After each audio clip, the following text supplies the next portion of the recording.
वो लाइट चला दी है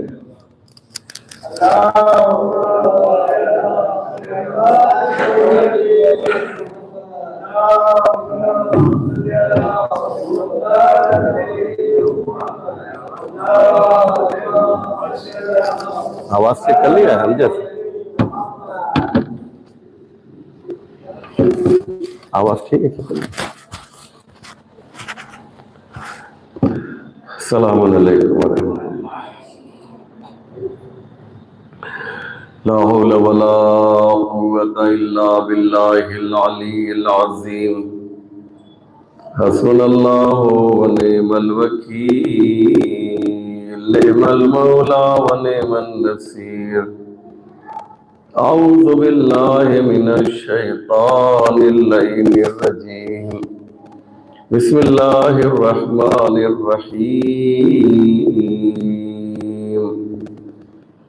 अल्हम्दुलिल्लाहि रब्बिल आलमीन वस्सलातु वस्सलाम वत्तहियतु वल इकराम अला नबील उम्मील अरबील क़रशील मक्कील मदनील अब्तही इत्तिहामी साहिबिल वक़ार वस्सकीना अलमदफूने बिअर्ज़िल मदीना अल अब्दिल मुअय्यद अर्रसूलिल मुसद्दद अल मुस्तफ़ा अमजद अल महमूदिल अहमद मौलाना अबुल क़ासिम मुहम्मद